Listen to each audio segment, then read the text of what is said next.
وہ ایک بھیڑ تھی جس کو ہم کہتے ہیں کیپرس اینگرس ہرکس. یہ ایک قدیم نسل تھی جس میں سے یہ ساری بھیڑیں اور بکریاں نیچے کی طرف آتی ہیں. تو اب 300 سے زائد بکروں کی نسل ہے جس کو ڈومیسٹک گھر میں پالا جاتا ہے, دودھ کے لیے, گوشت کے لیے, بالوں کے لیے, سنگوں کے لیے. اور باقی ان کی نسلیں ساری جو ہیں وہ بھیڑوں کی طرف چلی گئیں. اب اس میں بھی کچھ بکروں کی ایسی اقسام ہیں جن کو آپ گھر میں پال نہیں سکتے, جن میں سے ایبیکس ایک بہت مشہور ہے جس کو ہم اپنا قومی جانور بھی کہتے ہیں.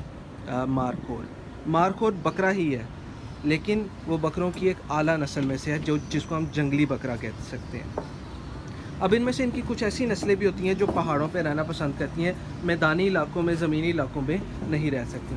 اب یہ ساری جو ہیں وہ میدانی علاقوں کی نسلیں ہیں, زمینی علاقوں میں یہ ایزیلی رہ سکتی ہیں. اس میں ایک اور چیز خاص ایڈ کرتا جاؤں, بکری اپنی زندگی جو گزارتی ہے وہ تقریباً ان کی جو زندگی ہے وہ 16 سے 18 سال کے قریب ہوتی ہے. یعنی کہ اگر آپ ایک بچہ لیتے ہیں تو آپ کہہ سکتے ہیں کہ اس کی زندگی کی جو میعاد ہے وہ 16 سے 18 سال ہے. اب جس طرح میں آپ کو بتاتا ہوں, یہ جو بکرا ہے میرے سامنے, یہ اس ٹائم تقریباً 9 مہینے کا ہے. ٹھیک ہے, یہ بکرا 9 مہینے کا ہے. یہ سارے 9, یہ بھی 9 مہینے کے ہیں, یہ بھی 9 مہینے کے سارے بکرے ہیں. ٹھیک ہے, یہ 9 مہینے کے. اب یہ جو بکری ہے یہ تقریباً 2.5 سال کی ہے, اور وہ بکری بھی جو ہے ہمارے پاس وہ 2.5 سال کی ہے. ان کی عمر کی میعاد آپ ان کے دانتوں کو دیکھ کے, دانتوں کو اگر آپ ان کے دیکھیں تو آپ کو پتہ لگ جائے گا کہ ان کی عمر کتنی ہو سکتی ہے.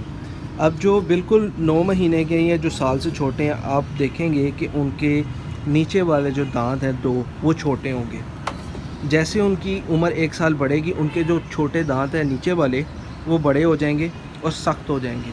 یعنی کہ دانتوں سے ان کی زندگی کا جائزہ لگایا جا سکتا ہے کہ ان کی عمر کتنی ہے.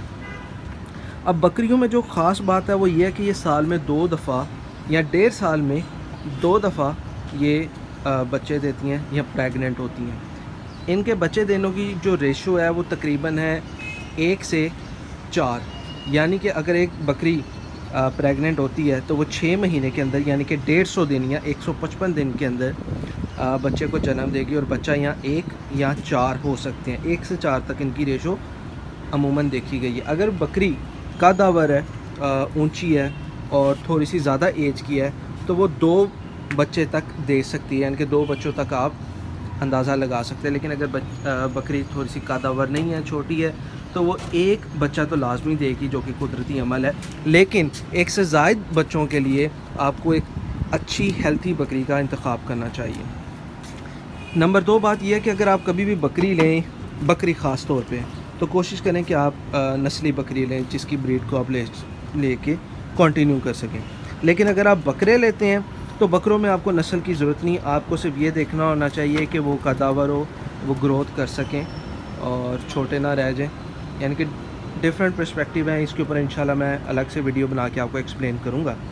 تو بکری کا بتانے کا مقصد یہ ہے کہ بکری سال میں 2 دفعہ, ہر ان کا جو لیکٹیشن پیریڈ ہے وہ 155 دن ہوتا ہے یا 160 دن میکسیمم, جو کہ تقریباً 5 مہینے بن جاتا ہے, اور اس کے بعد یہ بچے کو جنم دے دیتی ہیں.